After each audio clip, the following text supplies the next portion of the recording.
You could join us today.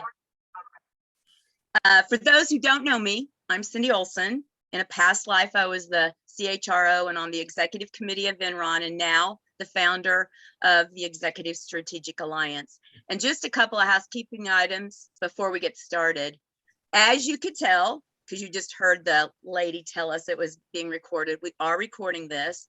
I had several people reach out to me and ask because they weren't able to be here today. So after the presentation and discussion, we'll send Fred's deck to everyone that registered and attended, and also the link to the recording.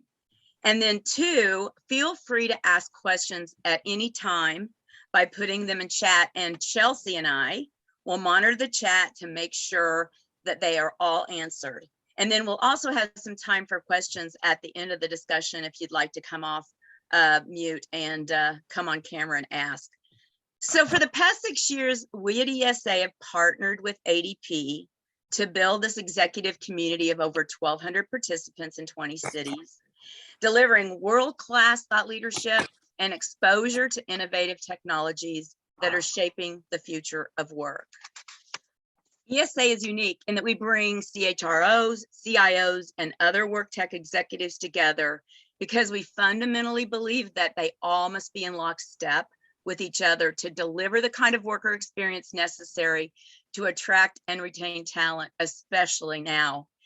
That is why we are also partnering with Segal, a global HR technology and business consulting firm, and Fred Hencke and Chelsea Belt are here with us today, and Fred is a senior VP with Segal. In addition to thought leadership, ESA also offers our participants the opportunity to be work tech startup advisors, where executives are exposed to next generation startup technologies and exposure to potential advisory board positions. And finally, we offer a very unique board positioning membership that provides all in one place the resources an executive needs to ultimately secure their perfect board seats.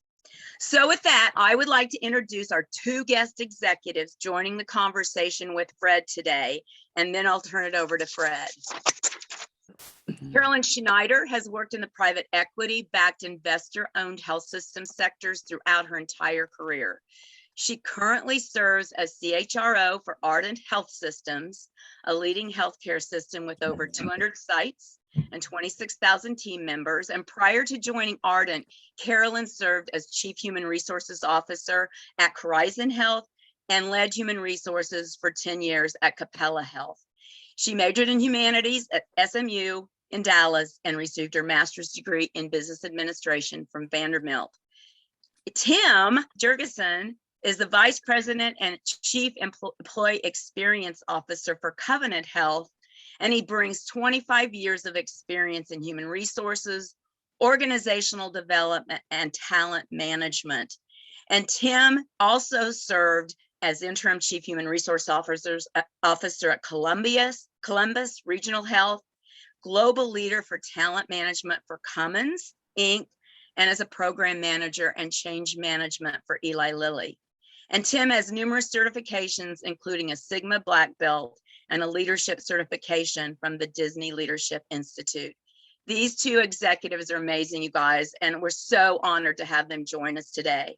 So with that, Fred, it's all yours. I'm going to let you take it from here. Great. Thank you, Cindy, and good morning and good afternoon. And thank you all for attending today's forum.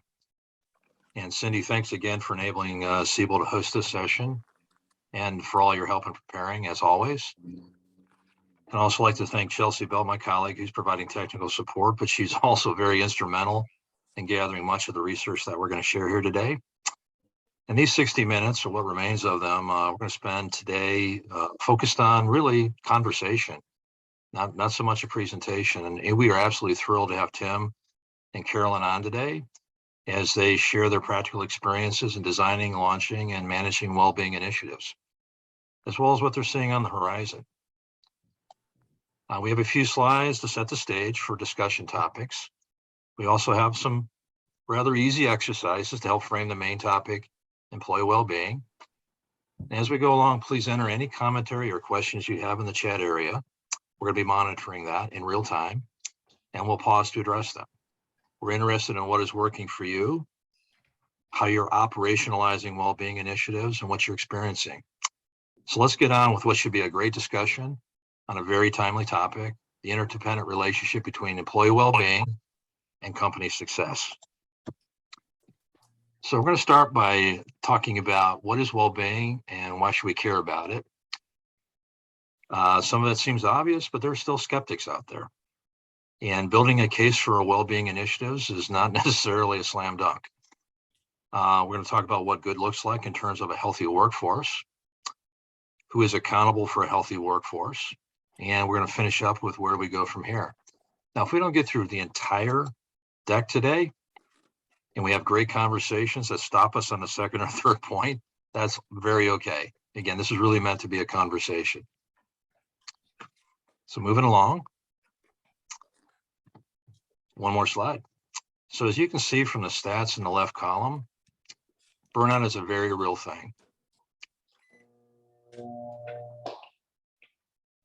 Whoop, looks like I may have, bear with me a second. 79% of leaders have seen less productivity as a result of employee burnout. That's a very big number. 75% of leaders agree that people are making mistakes, so there's a quality-related issues. For the second column, well-being is now being used to attract and retain talent in this time of significant labor shortages. You know, some analysts believe that we're going to be in labor shortage challenges for the next 10 years. And that goes across many, many industries, healthcare, construction, you name it.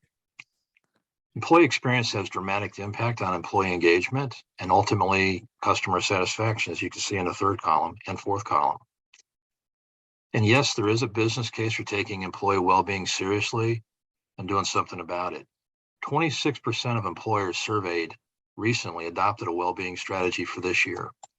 So Tim and Carolyn, first question for you. Can you both give us a sense of some of the talent issues that you're dealing with and sort of tie it to well-being to the extent you're able to do that? Well, I'll jump in here. Fred, thank you for asking. Being in healthcare specifically, your observation about burnout is directly tied to our employees and the work they've been having to do through COVID for these last two and a half years. So for us, we really are trying to focus on making sure we're taking care of the whole person. So as they continue to take on additional shifts because of nursing shortages and the great exodus of healthcare workers leaving healthcare entirely, we're really trying to develop programs that will keep our employees engaged. We call it the E3, Exceptional Employee Experience. And so everything that we do is really based on that. I've got my team thinking about whatever decision you make, this is something you need to consider. And well-being is a large part of that strategy, whether it's their financial well-being or their social well-being, and or tying and reinforcing our purpose, because I think that's another piece of that. Great. Thank you, Carolyn. Tim, do you want to weigh in on this?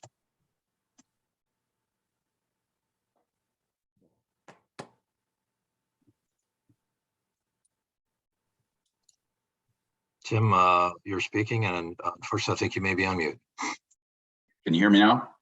Perfect. Sorry. Yeah, stress in the workplace as it relates to turnover is something that we've had. It's had an incredible impact on our workforce in our post-acute care facilities. You can just imagine with COVID over the past couple of years, where we've had big outbreaks. The heartbreak that occurs with our staff when they watch those residents being, we have a very respectful and heartfelt process when a resident passes away. When you have several of these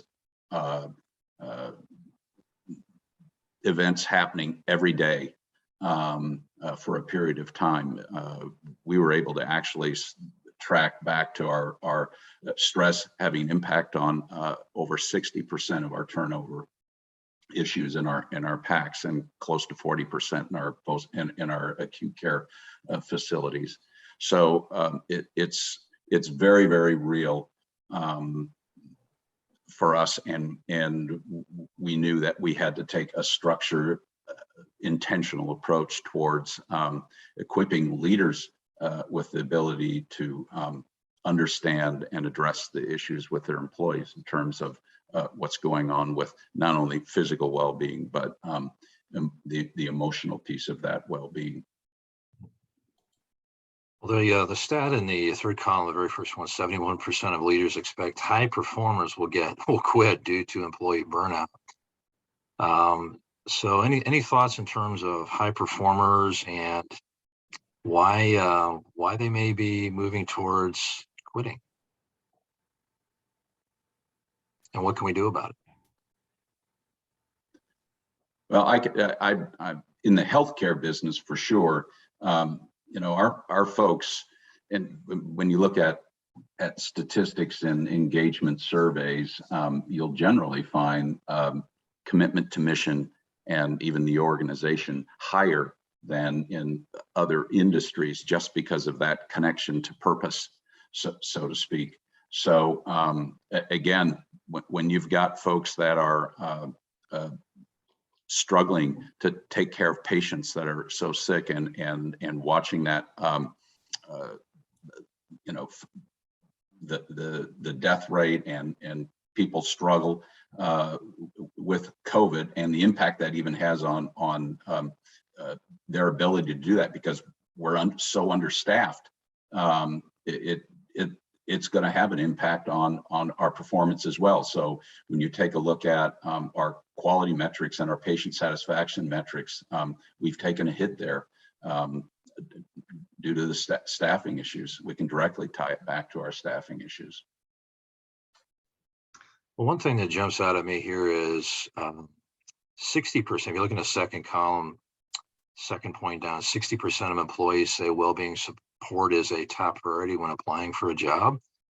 Yet the banner below indicates only 26% of employers surveyed adopted a well-being strategy for this year. It's got a bit of a disconnect there between what job seekers are looking for in the way of well-being and what's actually available out there in the market. Any thoughts on that?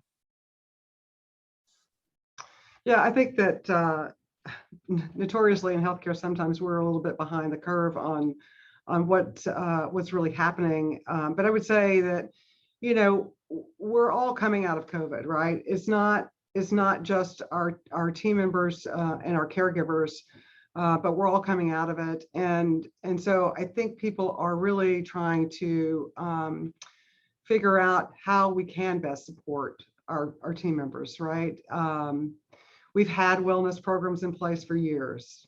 I had a financial wellness program in place 10 years ago before most other employers did, but it's not just wellness. It is the social support, it's the emotional support, and that we're really having to say, how do we provide this for people? And quite frankly, you also have another dynamic happening in the market that we haven't touched on, which is the shortage of healthcare providers to support mental health.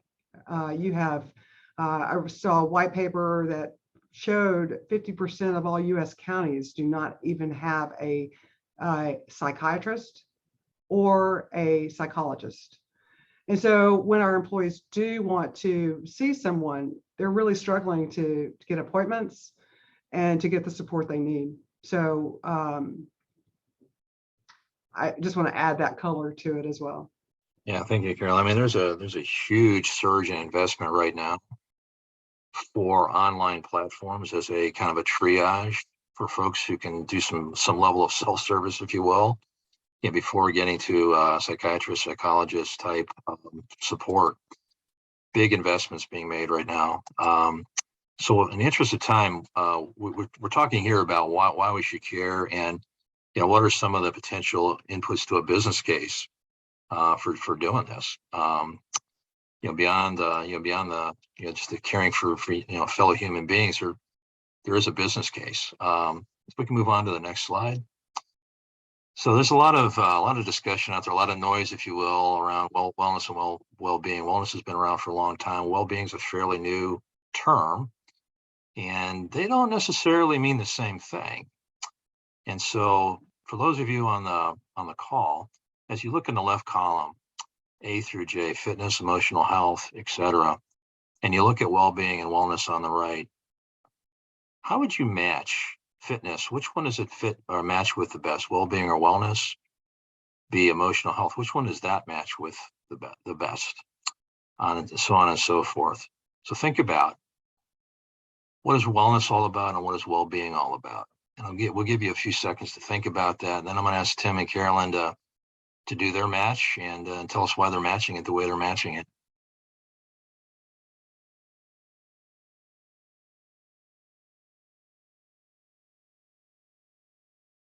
So for example, does productivity go with well-being or wellness more directly? And while folks are working on that, Tim or Carolyn, do you want to share your thoughts on how these line up? And of course, it's not an exhaustive list, just a starting point.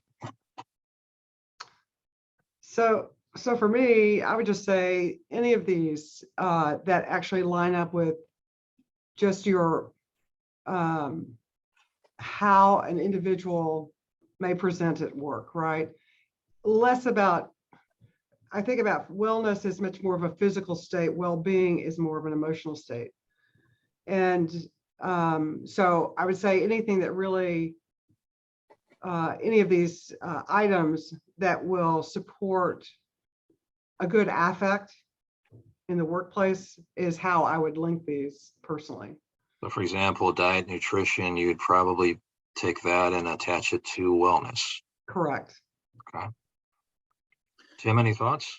Yeah, I think the other thing to be thinking about is on the well-being perspective, how does that impact the wellness piece? How does that impact the physical piece?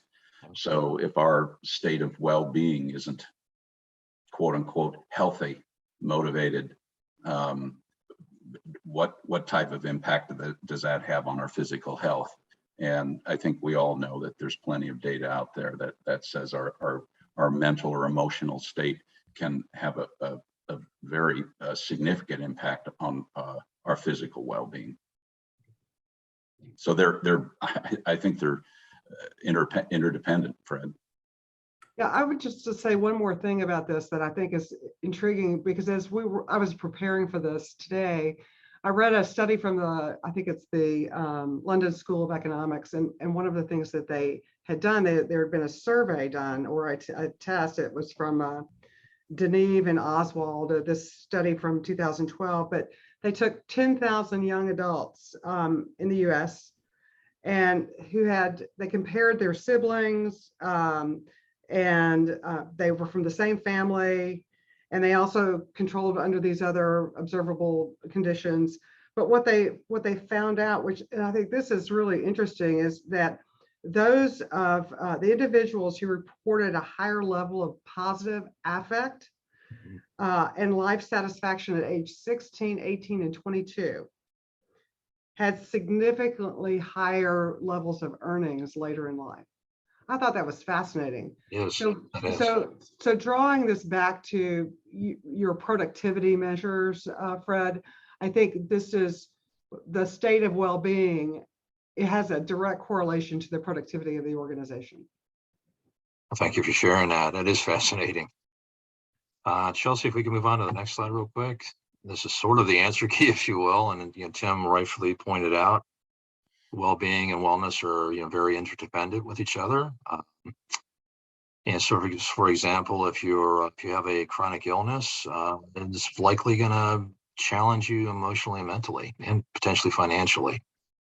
And if you're financially stressed, it could lead to some physical challenges, high blood pressure, unhealthy eating habits, etc.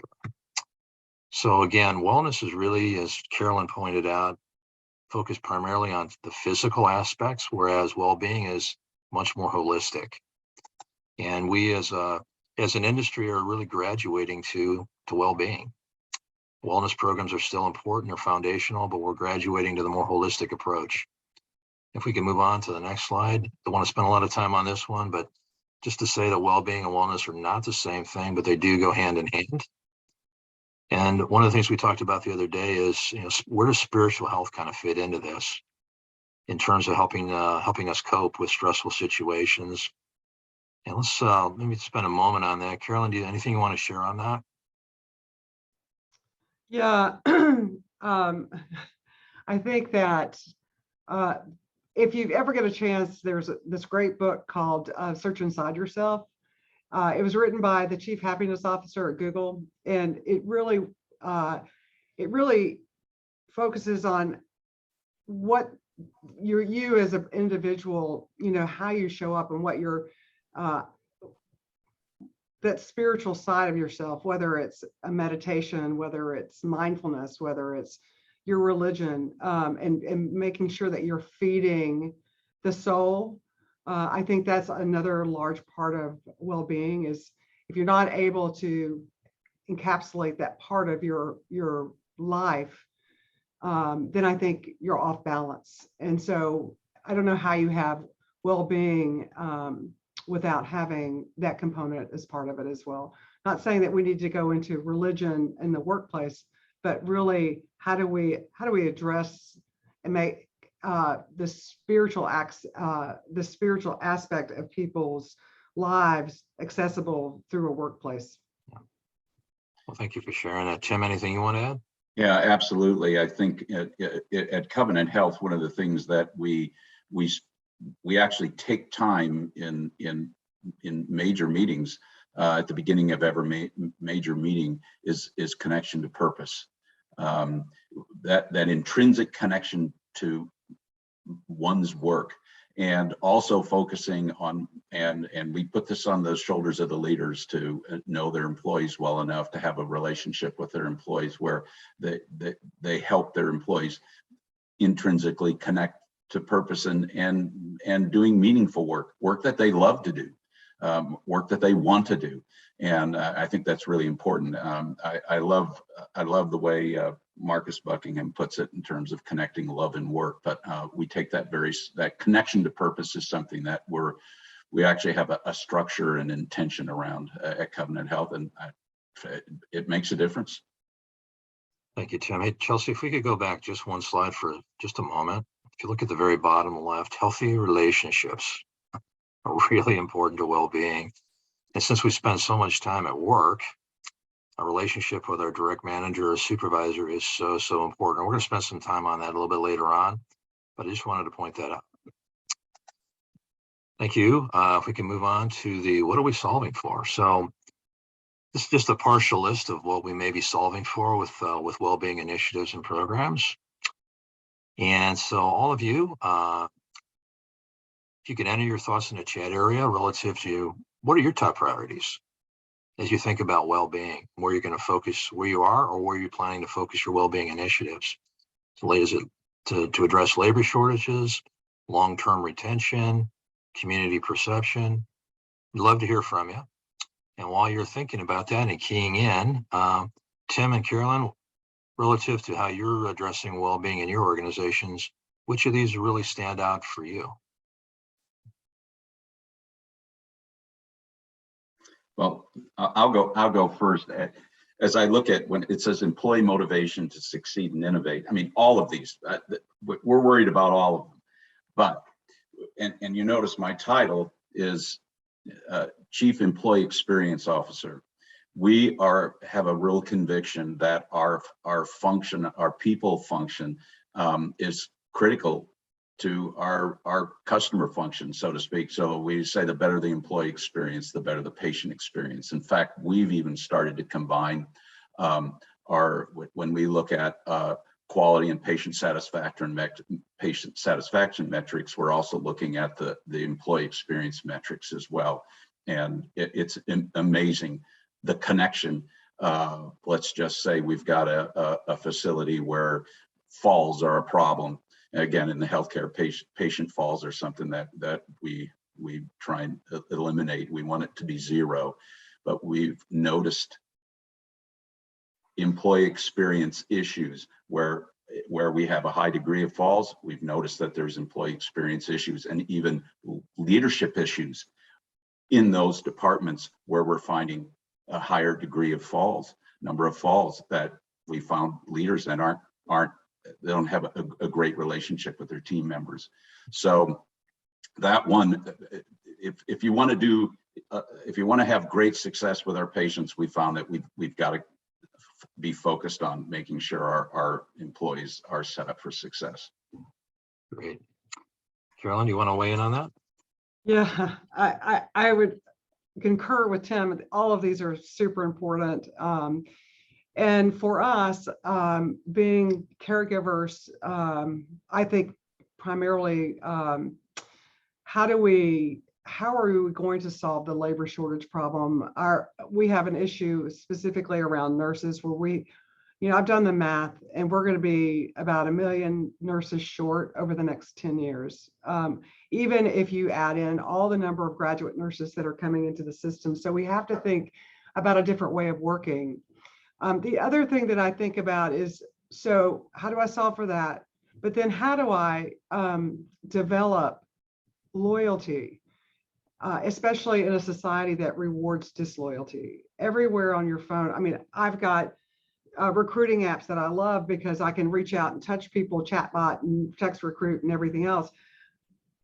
But everyone else does too. And so we're in a situation where people can look at their phone and say, oh, there's an opening, across the parking lot, literally in some of our cases, across the parking lot for $4 more an hour. I think I'll go check it out. So I think building this loyalty piece of it, which we don't have expressed here, but I think it's tied especially to retention. Those are the kinds of things that I've sort of really honed in on, because I think that if I can create loyalty with our workers, then the engagement is part of that. It's an output, as well as the customer success. Our patient care is an output. Our community perception is an output. It's just really sort of boiling it down to that nugget. And we're really looking hard at how we can address that. I'm looking Carolyn, at the chat. if I can just piggyback off Carolyn, you did that. Absolutely. So we've obviously, I count nurses in my sleep, not sheep. So that's just 24/7 part of my job. But we've hired so many nurses, but when you look at the retention issue, so exactly what you've talked about, we've had to really get intentional and structured around our focus around around retention. It's keeping those folks, and we've really put that on the shoulder of leaders and the relationship with their team members, and all of a sudden bosses matter, and taking care of those bosses. So I hear what you're saying in terms of really focusing, not forgetting to focus on retention, and sometimes hire, that retain is really important. I'm looking in the chat area. Thank you all for contributing. Labor shortages seem to be jumping out, retention, and just kind of overall performance. And as we all know, retention is our #1 recruiting channel. So it, to a large degree, does address labor shortages. We're good at that. So Chelsea, if we could move on, and let me just catch up with us. So I was going to ask at this point if there's anything in the chat area, and we've just covered that. So we're going to move on to the next slide. Fred, we actually have one question that came in. Christy said, what percentage of recruitment challenges do you attribute to pay versus wellness/well-being efforts? In building loyalty, of course, pay raises and bonuses make an impact, but I'm curious of the balance between the financial incentive versus culture and direct relationships to bosses, to your point, Tim. So I think that's directed to you, Tim. Oh, sorry. Just reading it here on the chat. Sure. But I can talk about a couple of things. One of the things, again, when you talk about nurses, and I'm focused on healthcare here, obviously, there's the whole, and Carolyn, I know you probably live with this, is that travel nurse conundrum, and we had, in the beginning of COVID, we found folks that exited because they dangled the money carrot, so to speak, in terms of, we're paying RNs $190 an hour, and more. So early in the exodus, money seemed to play a bigger part, but we just did a pretty needle in the haystack look at reasons why people are leaving, and we track them because we do these stay interviews and we track all that data, and we're looking at reasons. I was in a meeting yesterday and we were looking at that data across our organization, about 5,500 responses out of our stay interviews, and money was 16th on the list. 16th. Tim, there was a study that just came out from McKinsey recently, and the number one reason that they've discovered in their research is toxic workplace. Yeah, and number one on the list, bosses. Yeah. Number one on the list was bosses, and that's for Covenant Health. That's our data, but I think that's very consistent with what you're reading out there. Yeah. People are leaving for that reason, and they're looking at the environment, as a job candidate.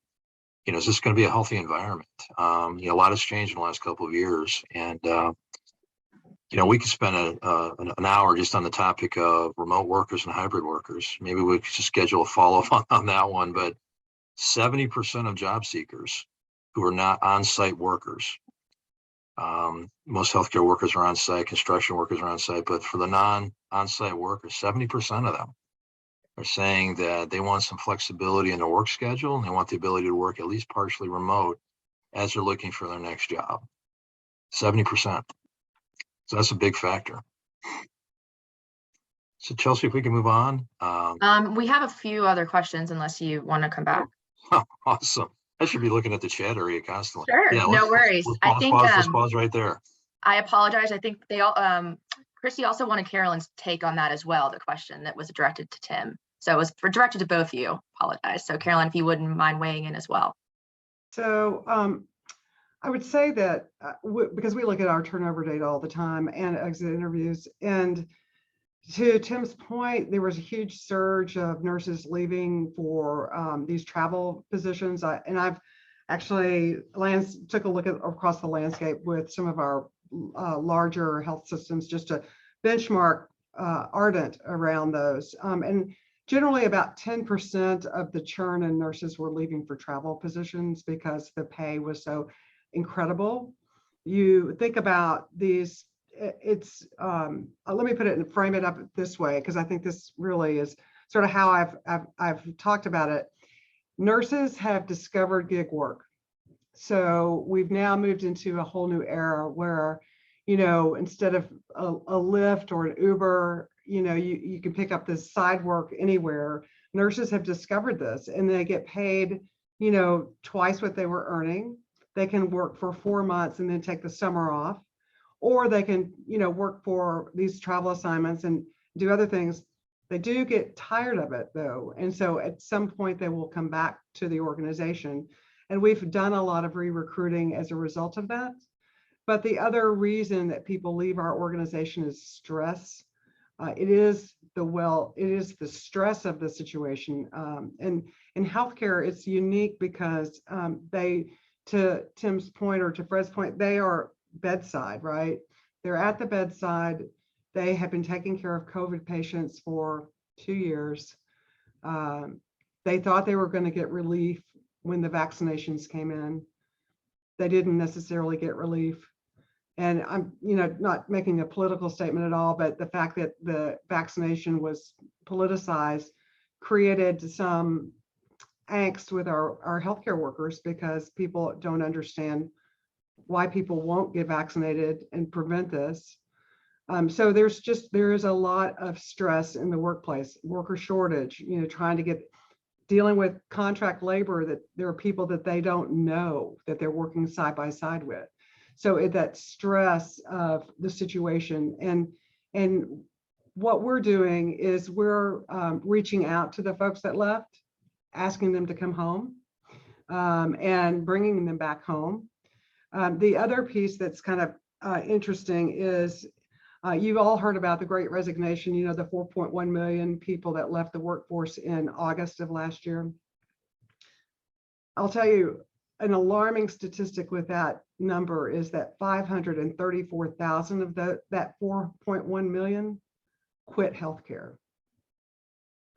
So it is the stress of the job. We're reaching out to our, what I call our alumni groups, people who've even retired, to try to bring them back in to work at least part-time, let them sharpen their skills, keep their skills sharp, have that sense of community because they've worked in our environment for a long time. And so we're looking at how do we do all that. Meanwhile, and I don't want to take too long on this, but the pay dynamics are also moving because of these travel nurses. So the salary are in such a flux that I can tell you there's one market that we're in where one hospital raised the base salary for nurses $4 an hour. This next hospital, the other competing hospital, did the same. They did raise it $4.25. And then of course we had to raise our rates $4 an hour. And then there's all this compression going on the other side of it. That was last July. They've just done it again. So we're cannibalizing the our pay, our labor pay, and no one's getting ahead. So it goes back to my original issue, which is how do we create a different model for nursing, or how do we do things differently? Because these things are probably not going away. Thank you, Carolyn. There's another great question in the chat area. Chelsea, do you want to? Yep. So earlier, Fred, you mentioned investments into initiatives for mental health that would prevent the need for future psychology and psychiatric appointments. So Erica wants to know, can you please provide more information on this and what may currently be available?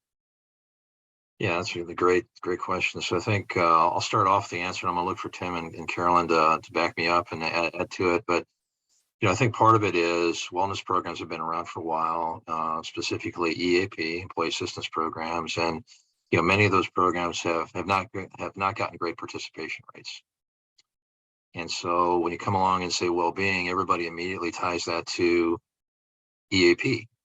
It's like, why is it going to be better now or more effective now? And well-being is really much broader, way more holistic than EAP, and it doesn't fall naturally into a benefit. It's broader than a benefit. It's actually, for some organizations, about the survival of their company. And it really needs to be sponsored at a much higher level than just in a benefits department. And in addition to that, to really take advantage of well-being, some of the time spent on that needs to be 8 to 5. It can't be all off hours.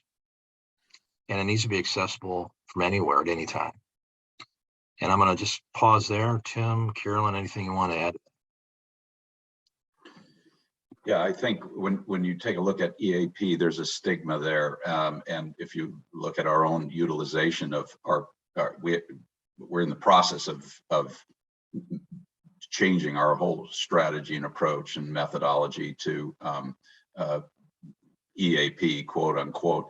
Our utilization is minuscule in terms of what we pay per member, and part of it is engagement. So even getting the workforce that needs it to, first of all, have the courage to engage in it. And our model just doesn't do that. So we're moving to a model that not only broadens the whole what's available to a team member in terms of addressing various issues around well-being, but also having a person on the ground in our facilities that their full-time job is to engage team members in using these services. you can't, we've found at least that having a service out there and sending an email and telling everybody this is online, go ahead, click and go for it. We don't get any utilization out of it. So I think we've found a model that we're really excited about in terms of that combines both the online piece, an expanded online piece, as well as a person on the ground to take the place and take a whole another different approach to EAP.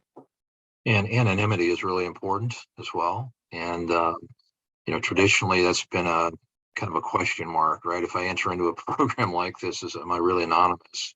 Right. Somebody going to know about this? Is it going to affect my career at some point? Tim or Carolyn, do you want to weigh in on that? Yeah, I would just say we're looking at a lot of different forms of providing expanded mental health services for our folks. We're beta testing a group. It's actually a group session product that is online. It's called Sesh, and we're piloting that in one of our markets to try to, again, provide more access to care. And then we're also looking at, there's a local company here in Nashville that I met with last week that has a pretty interesting model, and they are fairly new in this space, but it's all about connecting, making sure we can connect our folks to the help that they need from a behavioral perspective. We expanded our mental health benefits in our sessions through the EAP. We lengthened those from 3 to 8 for the free ones. And then like I said, we piloted Sesh. We're looking at synchronous health, which I think is got a really compelling model for providing mental health care benefits to our employees. So we're looking at a lot of different ways to provide access, because the biggest issue has been access. Right. And I think that's these platforms can help. We already have an agreement with Teladoc, both for physical and mental health episodes of care. So we're trying to circle the wagons. Great, thank you, Carolyn, and thank you, Tim. And John, thank you for your question. Any other questions that we've missed anywhere along the way, Chelsea? There was one last question you all kind of just touched on, but I want to make sure everyone gets addressed. But the earlier slide said 70% of employers and employees say well-being programs are important, and they deliver over 200% increase in productivity. Yet only 26% of employers have a program. Why is that? And what are the challenges in getting a program funded and implemented? Yeah, well, I think well-being is still fairly new in terms of the holistic approach. So that's part of it. I think another part of it is how do you operationalize well-being? Because there's so many dimensions to it, and that's as we progress and mature, we're going to see best practices relative to operationalizing it in a way that you can measure the impact. I mean, some of these stats we're seeing out there right now are quasi empirical, and some of it's more survey related. I think you're going to see real metrics. I think you're going to see a way of instantiating those metrics inside your organization and tailoring to them to your organization, and a process, a maturation process you can go through. I think that's part of it. I think another part of it is there's skeptics out there in leadership. Skeptics at well-being really can have an impact. And Tim, I know you're going to talk about that, but maybe now's the time. Yeah, I've experienced that in my own organization, and really, I mean, my colleagues are all passionately engaged in trying to do the right thing. But I'll share an example of skepticism. So I was in a meeting not too long ago, and we were going through our providers working at capacity. And of course, volumes, and Carolyn, I'm sure how you are, but our volumes haven't rebounded as quickly as we thought they would. And so we have a number of our specialty physicians that they're working at around 70-80% capacity. And of course, we want them to be at 100%. And at the same time, I'm just talking about an investment in well-being and connecting that to productivity and et cetera, et cetera. And somebody raised their hand and said, I've got this question. You're telling me your providers are working between 75 and 85%. So they must have some downtime. How could they possibly be stressed out? That actually came, you know, and then we had a very robust discussion saying, well, think about it. You know, physicians in the past have always been busy, you know, and we actually now furloughed physicians a year ago, and physicians, when do they get furloughed? You don't think that has an impact on their well-being, on their stress level, et cetera? I mean, but making that connection for some folks just doesn't come as naturally and easily. I'm glad the question was asked because it allowed us to have that discussion in a very productive and respectful way. But that's just one example of, you know, a lens I never even thought about looking through, you know. So I learned a lot just from the question in terms of how I address the whole conundrum around well-being and understanding how it links to, you know, the bottom line, if you will. Yeah, those of you on the call, if you have some things that are working for you in terms of getting well-being position in your organization, things you've tried, whether they worked or not, you know, if you wouldn't mind sharing them in the chat area. Some are coming in already, marketplace chaplains. That's great. All right, in the interest of time here, if we can move on, there's at least one more topic I want to get to before we run out of time. We can probably move past this, Chelsea. Covered this one pretty well. We've talked about relationships. We can move on. Okay, this one I want to stop on just for a moment. So in your organization, you may have a combination of folks that are really required to be on site to do their job, and others that may be office workers that they can work remotely or in a hybrid situation. What's important here is that they're facing different challenges, as we all know, and a well-being program really needs to kind of address both sides of the equation, because they have different stresses and different challenges. You know, for example, folks that work on site are more prone to having injuries and illnesses. A lot of their work is repetitive. You know, on the office worker side, you know, they're facing deadline pressures. Well, you know, deadline pressures are not going to go away, but we just need to be sensitive to that. They're in a remote environment potentially at least part of the time, if not all of the time, and they don't have that social interaction that we're used to having. You know, these last 2 years have changed that dynamic. They may be working from home and have a poor ergonomic design. You know, that's something we could do something about, right? Carolyn, Tim, anything you want to share about how you're addressing this in your organizations? Well, our workforce, we have 26,000 employees, and the large bulk of those folks are working on the bedside, right? So they don't have the opportunity to work remotely. Our corporate office does, and we've really moved to a hybrid workforce. So we have people that come in 2 days a week or 3 days a week. Some want to be in the office 5 days a week. So we're trying to, you know, to the point that was made earlier, be as flexible as we can to everyone, including for those who are bedside. You know, things that we're doing differently there is looking at loan forgiveness programs. We're wrapping around, you know, putting meditation rooms into our facilities. We are we put together what we call a retention toolkit for our leaders, so that they have everything at their fingertips to start having discussions with people, like stay interviews, that type of thing. I mentioned that adding the mental health benefits because we think that's super important, you know, just to wrap everything we can around our people.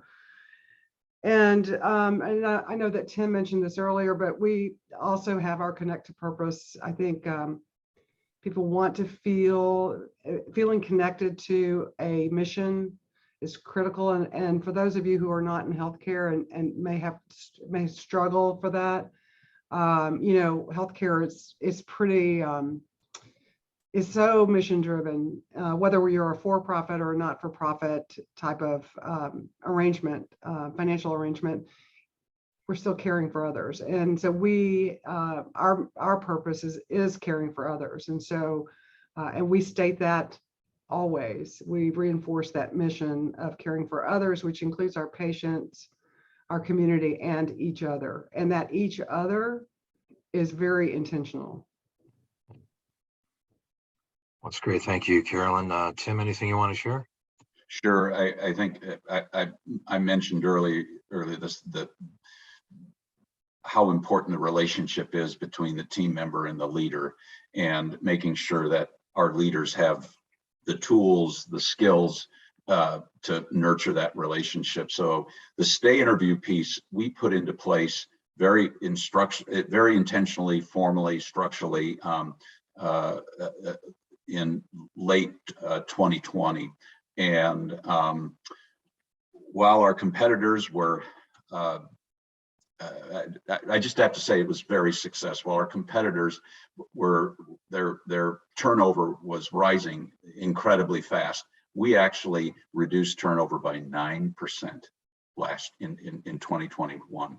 And now we're taking it to a whole different phase. We've also partnered that with what we call Leadership Basics, which is all focused around helping leaders connect with their team members. And we've given them tools and methods to do that. And that training goes out we've created an academy for leadership development, and it's incredible the impact that's had. We just looked at our annualized turnover for first quarter, and we're actually beating what we did last year. So taking care of your leaders so they can take care of their employers has been a strategy that's really worked really well for us. C-Suite Analytics is the vendor that we used. Dick Finnegan, who, if anybody's familiar with SHRM,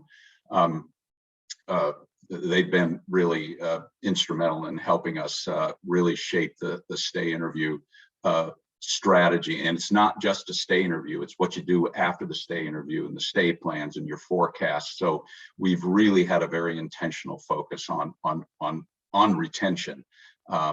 In terms of that 9% turnover, that was a savings of close to $6 million for us. We've actually put that in financial terms, which has made my colleague CFO very, very happy as well. The other thing that we've done, and in Catholic healthcare, this is kind of an interesting thing. We put together, and I say that with much respect. We've created a system-wide strategy and council for diversity, equity, inclusion, and again, it's really brought folks together as an organization, and so those are just a few of the things. But again, I think the focus, and Carolyn mentioned this as well, is on creating great leaders that can take care of our employees, and taking care of our employees. Thank you, Tim and Carolyn. Chelsea, if we can move on, I want to get to the generational piece. So, no presentation or discussion around the workforce would be complete without a generational component to it. And this actually surprised me when I read this stat on the left.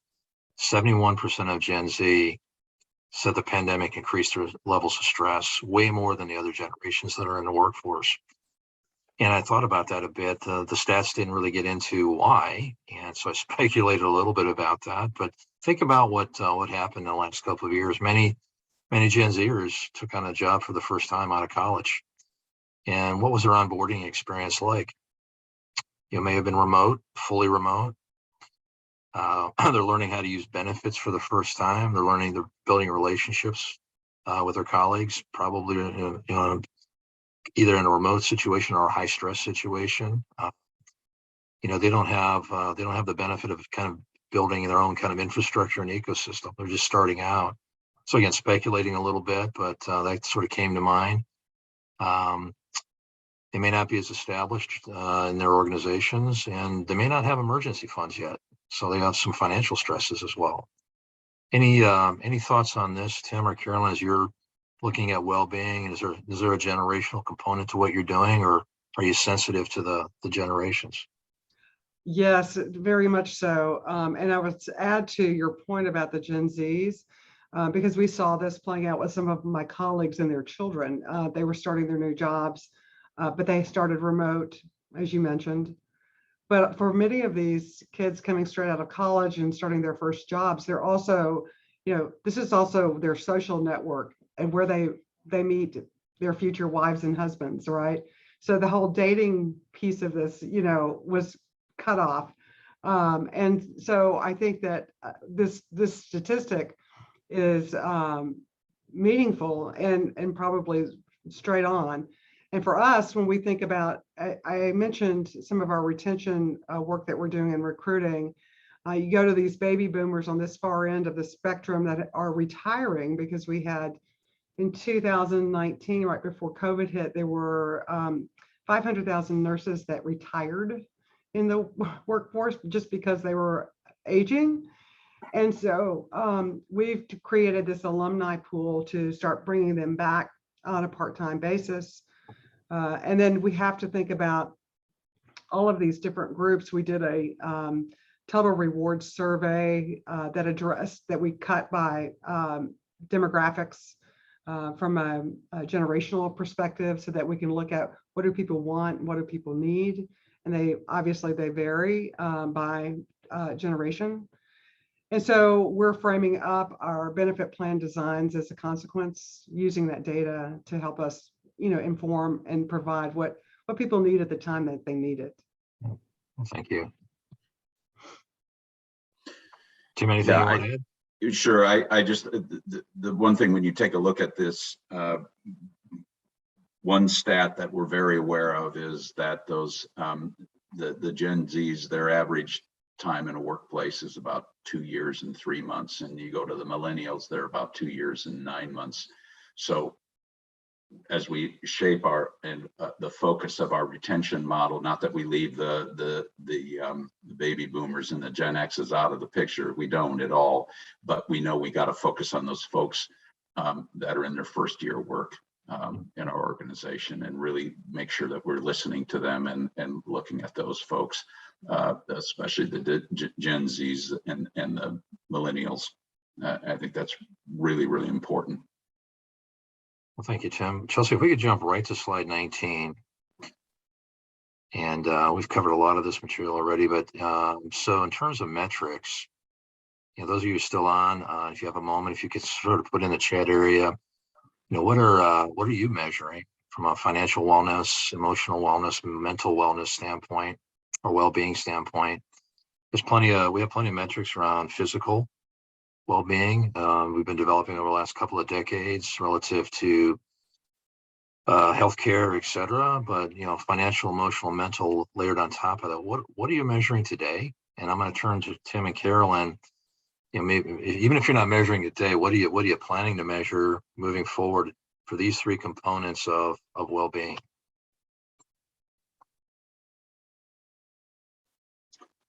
Well, for us, the key thing that we're looking at is retention. Turnover and retention.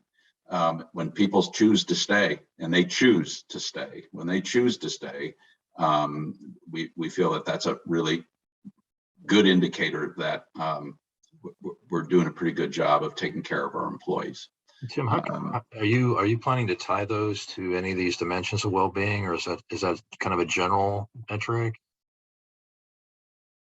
Well, go ahead. Well, absolutely. We can tie it back to utilization of our well-being programs. We can tie it back to performance. We tie it back to the financial piece of it as well. And of course, retention and turnover has a financial piece of it as well. So, but our key metric is we're just looking at folks that choose to stay. Carolyn, anything you want to add?